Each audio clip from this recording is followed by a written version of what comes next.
Selamat siang Bapak Agus Nuari Hermawan selaku dosen pengampu mata kuliah E-Government kelas E041.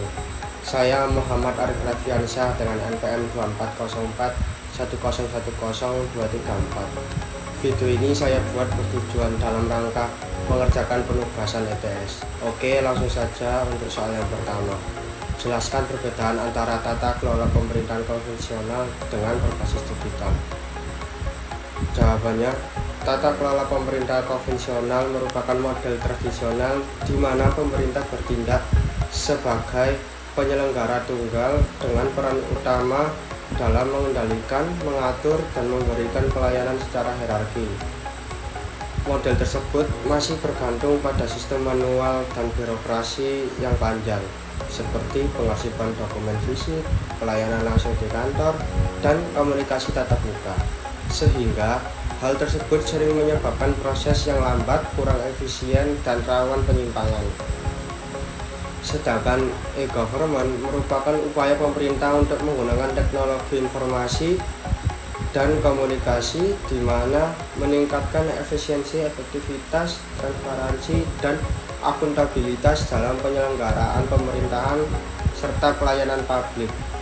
Model tersebut memungkinkan proses lebih cepat, transparan, dan efisien melalui layanan daring, integrasi data antar instansi, serta kemudian memudahkan akses bagi masyarakat tanpa harus datang langsung ke kantor pemerintahan.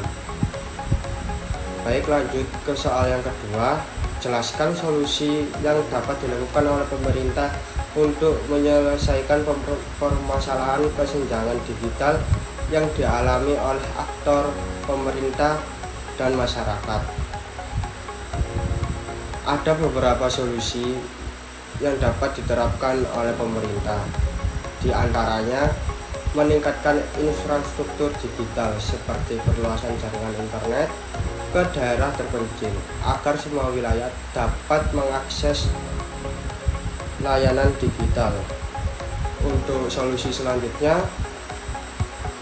pemerintah dapat memberikan pendidikan dan pelatihan digital bagi aparatur maupun masyarakat agar mampu menggunakan teknologi secara efektif.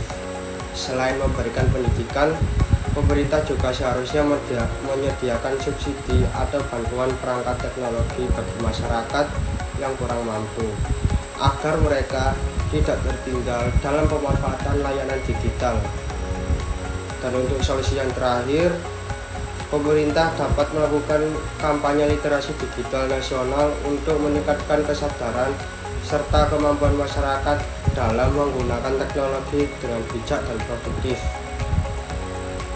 Baik, untuk soal nomor 3, sebutkan dan jelaskan tantangan apa saja yang dialami dalam implementasi e-government yang diterapkan di negara-negara berkembang.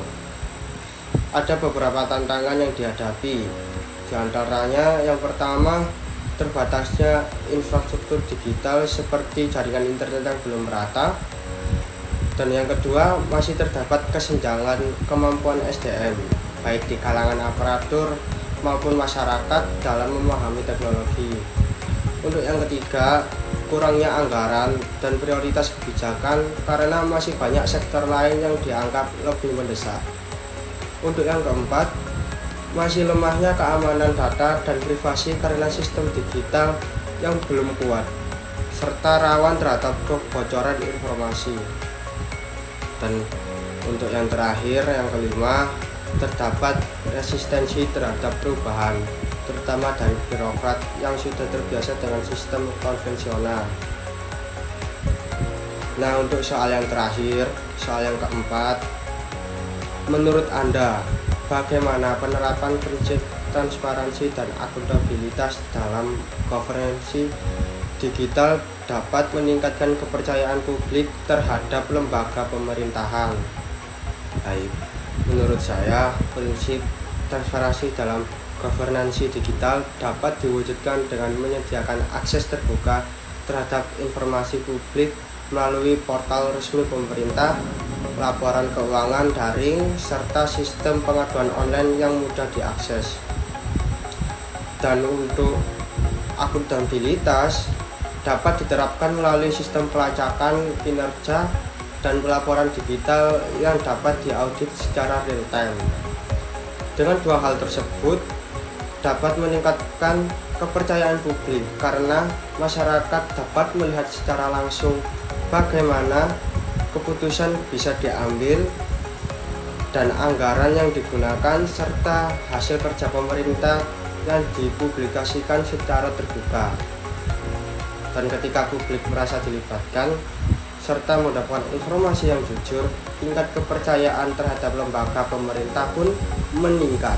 Baik, sekian dari saya. Terima kasih.